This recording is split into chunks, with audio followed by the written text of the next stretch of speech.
안녕하세요. 축구 전문 기자 한준입니다. 토트넘 허스퍼에서 경질된 이후 야인 생활을 해왔던 안토니오 콘테 감독이 나폴리 감독으로 이탈리아 세리에 A 무대 복귀를 앞두고 있습니다. 이탈리아의 유력 언론사와 유력한 기자들이 연쇄적으로 보도하면서 콘테 감독이 나폴리와의 계약에 합의했으며 구체적인 연봉 조건까지 공개하고 있는데요. 다만 콘테 감독이 팀을 선택하고 계약할 때 중요시하는 것 중에 하나는 개인적인 재정 조건뿐만이 아니라 우승이라는 자신의 야망을 충족할 수 있는 선수 영입의 약속을 해줄 수 있느냐입니다. 콘테 감독이 무려 5명의 선수 영입을 나폴리 측에 요청하며 이 리스트를 제시했다고 하는데요. 리스트 안에 김민재 선수가 있다는 사실이 알려져 화제가 되고 있습니다. 토트넘에서 손흥민 선수를 중용하면서 프리미어리그 득점왕으로 이끌었던 것에 이어 또 다른 한국 선수 김민재 선수를 원하고 있다는 콘테 감독의 영입 리스트, 대체 어떤 내용인지, 그리고 김민재 선수가 정말 이적할 가능성이 있는 것인지 바이에른 뮌헨에서의 최신 상황까지 총정리해드리겠습니다. 이탈리아 이적시장 전문기자 파브리치오 로마노의 최신 보도 내용입니다.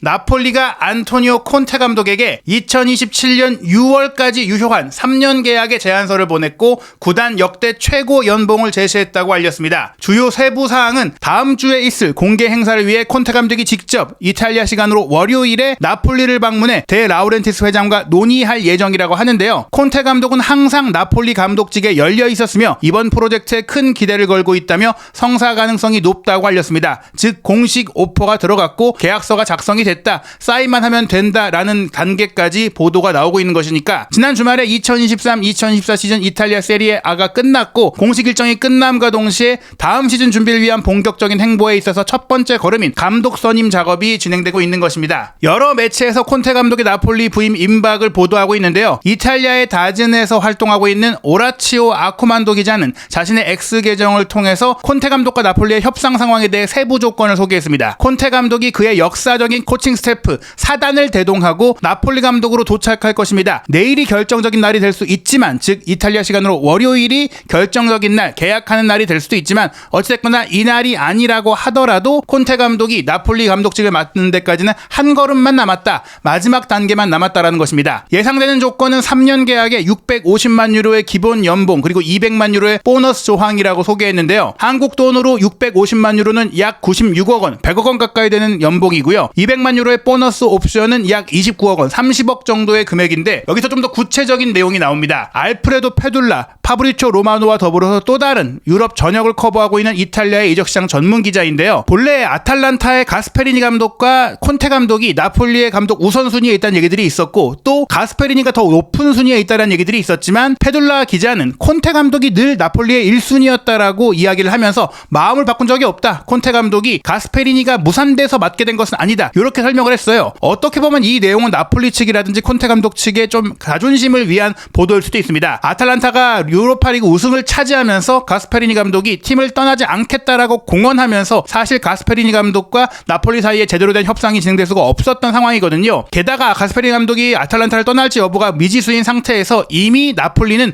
콘테 감독과 먼저 접촉을 했던 것이 사실이고 이미 협의를 가졌던 게 사실이다 보니까 콘테 감독이 최종 거절을 할 때야 가스페리니에 대한 협상과 진짜 오퍼가 이뤄질 수 있다는 점을 감안한다면 이 얘기가 완전히 틀린 얘기는 아닐 것입니다. 그리고 밀란을 이끌었던 피올리 감독이 밀란을 떠날 가능성 속에서 콘테 감독도 안 되고 가스페리니 감독도 안 되면 그 다음 순위였다라고 소개를 했는데요. 이러한 상황은 지난 5월 11일 토리노에서 콘테 감독과 나폴리 측이 직접 만난 이후 굳어졌다라고 하며 이때 이미 사실상 콘테 감독이 어느 정도 구두로 조건을 수락한 것으로 알려지고 있습니다. 페둘라 기자가 소개한 조건 역시 앞서 오라치오 아쿠만도 기자가 얘기한 것처럼 연봉은 기본적으로 650만에서 700만 유로 선 100억 원 수준이고요. 챔피언스리그에서 우승을 할 경우 200만 유로의 보너스 조건이 있는데 일단 나폴리가 다음 시즌에 챔피언스리그에 참가를 하지 않다 보니까 이 조건은 이제 발동이 될 수가 없어요. 다만 이 3년 계약 중에 두 번째 시즌부터는 이 200만 유로의 보너스 조항이 기본급으로 포함될 수가 있지만 다만 그럴 경우에는 시즌당 총 보수가 1000만 유로를 넘지 않도록 우승 시 보너스가 조정이 될 것이다. 즉 첫 시즌에는 650만에서 700만 유로만 받고 그 외에 챔피언스리그 우승이 아니라 다른 성과가 있을 경우에는 또 다른 세부 보너스 조항이 있을 수 있어요. 다만 2년차, 3년차 시즌 같은 경우에는 기본 연봉이 800만 유로를 넘을 수 있으나 옵션 포함 1,000만 유로가 돼선 안 된다. 이런 부분에 대해서 이제 합의를 했다라는 것이죠. 그리고 자동적으로 루카쿠 영입에 나설 수 있다라는 얘기가 나오고 있습니다. 나폴리가 이제 콘테 감독을 선임한다면 루카쿠를 영입해서 오시멘 선수가 지금 올여름에 떠날 가능성이 높이 제기되고 있기 때문에 루카쿠를 데려올 수 있다, 이런 얘기들도 있는데, 구체적으로 콘테 감독이 원하는 선수의 리스트를 보면 이 루카쿠의 이름이 없습니다. 이탈리아의 또 다른 이적 시장 전문가인 제라르노 파사노 기자가 라디오 CRC에 출연해서 이제 얘기했던 부분이 화제가 됐던 것인데, 이미 이 얘기는 4월 말에 나왔던 얘기입니다. 그 당시 콘테 감독이 나폴리를 맡을 확률이 80%라고 소개하면서 콘테 감독이 데 라우렌티스 회장과 협의 과정 속에 5명 이상의 선수 영입을 요청했고, 그 5명의 이름까지도 언급을 했으며, 콘테 감독을 선임하려면 데 라우렌티스 회장이 이적 시장에 막대한 자금을 써야 한다라고 얘기를 했거든요. 이 내용이 실질적으로 사실로 드러나고 있기 때문에 리스트 역시 사실로 보이는데요. 이 내용을 살펴보면요, 나폴리가 토리노에 패배한 이후에 데 라우렌티스 회장이 콘테 감독과 직접 면담을 요청했고, 이 직접 만난 자리에서 데 라우렌티스 회장은 콘테 감독에게 즉각적인 부임을 제안할 정도였지만, 콘테 감독은 2023-2024 시즌이 진행 중인 막판에는 합류할 생각이 없다라고 하면서 다음 시즌 부임에 대한 사전 합의를 하자,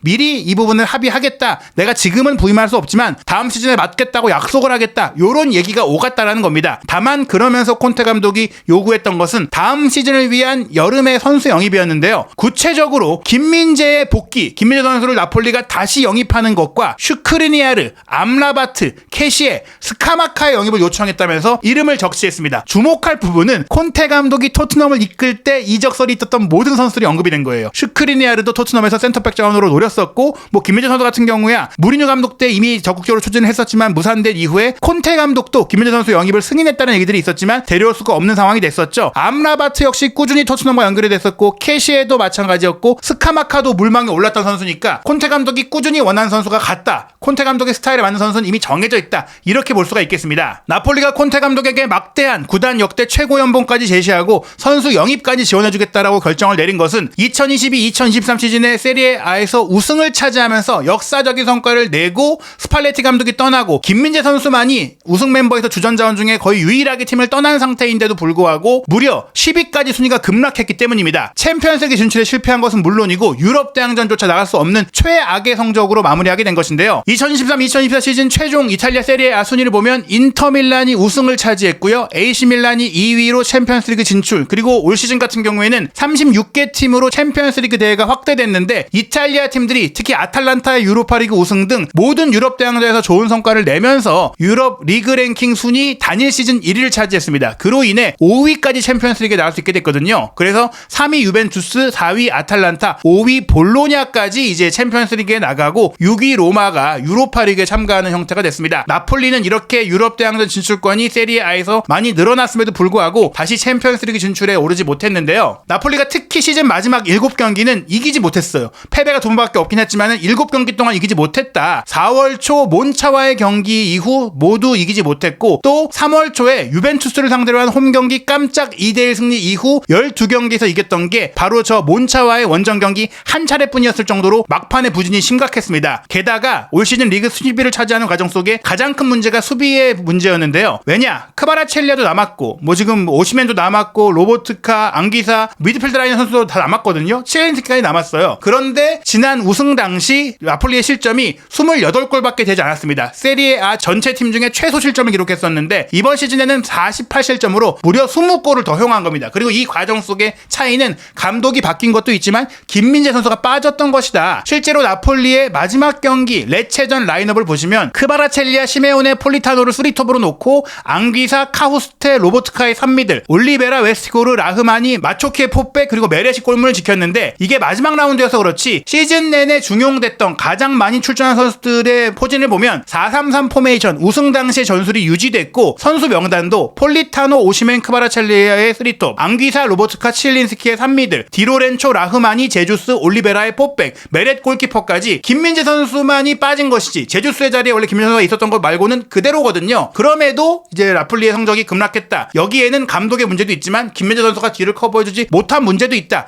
이렇게 보는 것입니다. 이러한 상황 속에서 콘테 감독이 5명의 영입을 요청한 부분은 어떤 면에 있느냐? 우선 콘테 감독은 기존의 4-3-3 포메이션을 유지할 생각이 없죠. 본인의 시그니처 포메이션인 3백을 기반으로 한 3-4-3 내지 3-4-2-1, 3-5-2 포메이션을 준비하고 있는데요. 가장 중요한 것은 수비의 안정입니다. 3백 포지션에 때문에 무려 2명의 수비수를 새로 영입하고자 하는데 라흐마니를 중심으로 왼쪽에 김민재, 오른쪽에 슈크리니아르를 두고 싶다라는 생각입니다. 그리고 좌우 윙백 올리베라와 디 로렌초가 있기는 하지만 디 로렌초의 나이가 들어가고 있으니까 이 자리에 디 로렌초를 커버해줄 수 있는 라울 벨라노바의 영입이 따로 추진되고 있다라고 하고요. 그리고 2명으로 이제 미드필드를 구성할 경우에는 조금 더 이제 컴팩트하고 또 힘있게 수비적으로 뛰어난 선수가 필요한데 암라바트와 캐시에로 투미드를 구성한다. 물론 3미들, 3호이와 같은 형태로 경기를 할 때는 로보트카와 앙기사에게도 기회가 있을 수 있습니다. 이런 형태로 구성을 하고 공격 라인 같은 경우에는 현재 오시멘과 크바라첼리아의 이적 가능성이 제기되고 있다 보니까 최전방 공격수의 오시멘의 대체 자원으로 스카마카를 원하고 있다는 얘기들이 있고요. 오른쪽 공격수로는 은곤게 선수가 이미 영입이 돼서 좋은 모습을 보이고 있기 때문에 추가 보강은 필요 없다. 또 2선 공격수도 라스파돌이라든지 린스트렘을 이미 영입을 한 상태이기 때문에 오시멘과 크바라첼리아가 떠날 경우 스카마카 정도만 데려오면 괜찮지 않을까? 그리고 루카쿠도 올 수 있다면 루카쿠를 데려온다. 이런 얘기들이 오가고 있는데 루카쿠 같은 경우에는 이제 자금 문제 때문에 아마도 나폴리가 여러 명을 영입하는 과정 속엔 부담스러울 수 있기 때문에 스카마카가 일단 먼저 추진되지 않을까라고 내다볼 수가 있는데요. 다만 이 김민재 선수 같은 경우에는 영입 가능성이 높지 않다라고 봐야 될 것 같아요. 그래서 김민재 선수를 영입하지 못할 경우에는 세리에 A에서 최근 좋은 평가를 받고 있는 본조르노의 얘기가 나오고 있는데요. 이탈리아의 룰레타 스포르트에서 활동하고 있는 제라르도 파사노 기자의 최신 보도를 보면요. 안토니오 콘테 감독이 말씀드린 데 라우렌티스 회장과 토리노에서 만나서 그 팀 구성에 대한 협의를 이미 가졌는데 이 과정 속에 또 하나 주목할 부분이 있습니다. 바로 조반니 마나, 나폴리의 새로운 디렉터 선임 과정에 콘테 감독의 입김이 있었다는 거예요. 콘테 감독이 조반니 마나를 디렉터로 선임해달라고 요청을 했던 부분 때문에 마나가 오게 됐다는 것이고 이 마나와 콘테 감독이 젊은 선수들을 또 적극적으로 데려와서 끌어올리겠다라는 부분에 있어서도 같은 의견을 가졌다는 겁니다. 이 과정 속에 콘테 감독은 이미 마나 디렉터와 함께 여름 이적 시장의 움직임을 가져가고 있다고 했는데요. 직접 콘테 감독이 지난주에 마나 디렉터와 전화 통화를 통해 본조르노 영입에 대한 타당성을 평가했다고 합니다. 여기서 중요한 것은 왜 본조르노를 위해 움직였느냐? 애초에 콘테 감독이 센터백 자원으로 원했던 선수는 슈크리니아르와 김민재인데 이 둘 중에 한 명을 영입할 수 없다는 걸 콘테 감독이 인지하게 됐기 때문에 본조르노를 그 대안으로 선택했다는 거예요. 일단 슈크리니아르 같은 경우에는 파리 생제르맹에서 기대만큼의 경기력을 보이지 못하다 보니까 올 여름에 파리가 적절한 제안이 온다면 매각할 수 있다는 얘기가 나오고 있어요. 이미 마르키뉴스를 보유하고 있고 또 리카 에르난데스가 부상을 당하긴 했지만 레니 요로라는 프랑스의 유망주 영입을 위해 움직이고 있다 보니까 슈크리니아르는 지금 좀 애매한 상황이 됐다. 그래서 슈크리니아르와 김민재 중에 데려올 수 없는 선수라면 역시 김민재 선수의 가능성이 높거든요. 나폴리가 지속적으로 김민재 선수를 임대로 다시 데려온다거나 어떻게든지 다시 영입하려고 추진했던 것은 결국에는 콘테 감독의 요청 때문이었다는 것이 드러났던 상황인데요. 일단 본조르노 같은 경우도 AC 밀란을 가장 개인적으로 선호한다는 얘기가 있지만 콘테 감독이 직접 전화를 해서 설득을 한다면 마음을 바꿀 수 있을 것이다라는 얘기가 나오고 있습니다. 콘테 감독이 나폴리를 맡으면서 3백을 기반으로 다양한 전술을 구성하고 있다고 얘기가 나오고 있는데요. 3-4-2-1 내지 3-4-1-2, 3-4-3 등 전술을 쓸 때 즉 공격진의 구성을 좀 바꿀 수 있다. 투톱, 쓰리톱, 원톱을 다양하게 쓸 수 있다. 그 과정 속에 루카쿠와 스카마카가 동시에 영입이 된다거나 시메오네, 라스파도리, 은공개 같은 선수들이 이미 또 기존 자원으로 있기 때문에 스카마카가 올 경우에는 이 조합도 다양하게 가능할 수 있다는 겁니다. 수비 라인은 이미 디 로렌초가 오른쪽 윙백으로 뛰긴 하는데 벨라노바가 백업으로 올 수 있고 또 왼쪽 수비수로 라흐마니의 옆에 본조르노가 뛰게 될 것이다. 이런 얘기들이 나오고 있어요. 이 과정 속에 주목할 것은 바이에른 뮌헨의 상황이겠죠. 이전에 영상에서 말씀드린 대로 바이에른 뮌헨은 뱅상 콤파니 감독의 선임이 임박했습니다. 이미 개인적인 합의가 끝났고 서류까지 준비가 됐다고 파브리치오 로마노 기자가 보도를 하면서 바이에른 뮌헨이 번리에게 1200만 유로의 위약금, 보상금을 지급하기로 결정을 했다. 그리고 콤파니 감독의 대리인인 콤파니의 변호사가 2027년 6월까지 3년 계약에 개인적인 합의를 마쳤고 다음 주에 공식 발표가 있을 것이다라고까지 얘기했습니다. 물론 이게 유럽 내에서 큰 논란이 되고 있죠. 잉글랜드 프리미어리그에서 번리의 챔피언십 우승을 이끌고 일부 리그 승격을 해냈지만 그때 콤파니 감독의 주가가 높아졌지만 2023-2024 시즌에는 번리의 프리미어리그 강등에 책임이 있는 감독인데 프리미어리그에서 2부 리그로 강등된 감독이 분데스리가의 최고 명문팀인 바이에른 뮌헨의 감독을 맡게 된다? 이에 대해서 풍자적인 그림이 나올 정도로 논란이 되고 있는데 다만 이 콤파니 감독의 축구가 맨시티의 공격적이고 주도적인 축구 스타일을 좀 쓰는데 번리의 선수들이 그 축구에 좀 맞지 않았던 면이 있다. 바이에른 뮌헨의 감독이 된다면 충분히 더 좋은 성과를 낼 수 있다.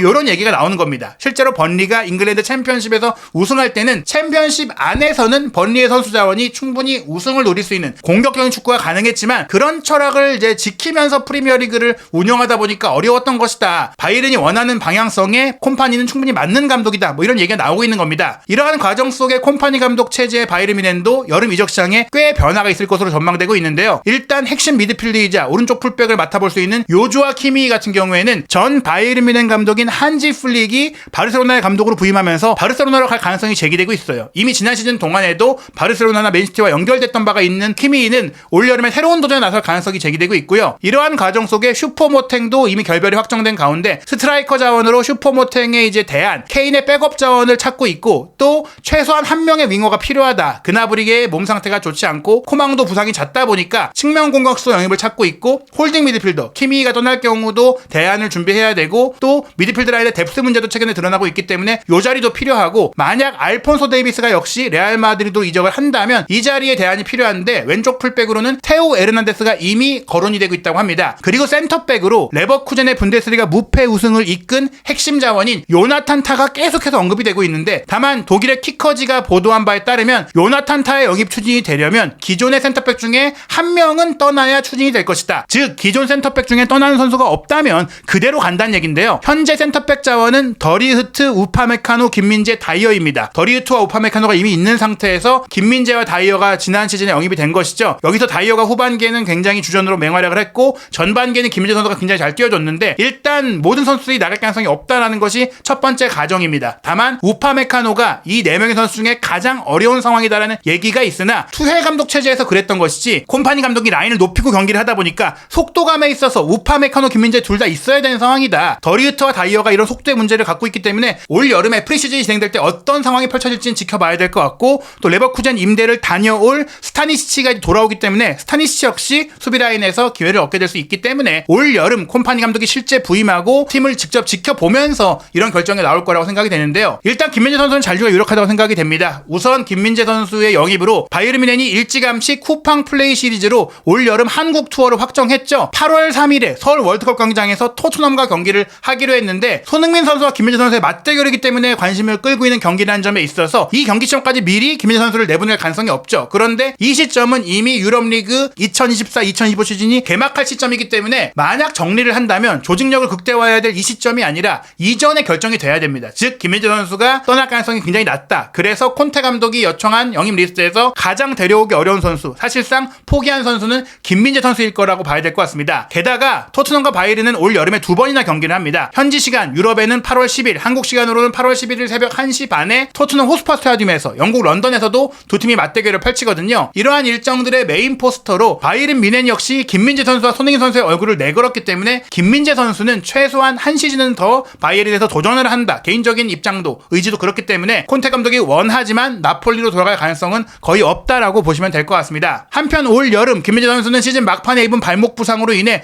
6월 A매치에 차출되지 못한 상황인데요. 6월 월드컵 예선 2경기는 김도훈 임시감독 체제로 치르게 됐고 김민재 선수가 부상으로 빠진 가운데 수비라인의 김영권 선수도 최근 울산 HD에서 부진한 경기력을 보이면서 제외됐습니다. 수비라인의 대대적인 개편이 예상되는 가운데 권경원, 김진수, 이명재, 조유민 등 지난 3월에 뽑혔던 선수들 플러스 박승욱, 최준, 하창래, 황재원 같은 새로운 얼굴이 대거 발탁이 됐습니다. 이 새로운 얼굴들 속에서 한국 대표팀이 김민재 선수 없이 특히 수비에 어려움을 겪어왔던 지난 어려움들을 극복할 수 있을지 싱가포르 중국과의 경기에 어떤 경기가 펼쳐질지도 주목해봐야 될 것 같습니다. 유럽의 오프시즌이지만 국가대표팀 경기, 월드컵 예선 경기 그리고 유로 2024와 코파 아메리카 대회도 열리고 그 어느 때보다 활발한 여름 이적 시장도 예상이 됩니다. 한준TV와 함께 올 여름의 축구 최신 소식도 구독, 좋아요, 알림 설정을 통해 놓치지 않으시기 바랍니다.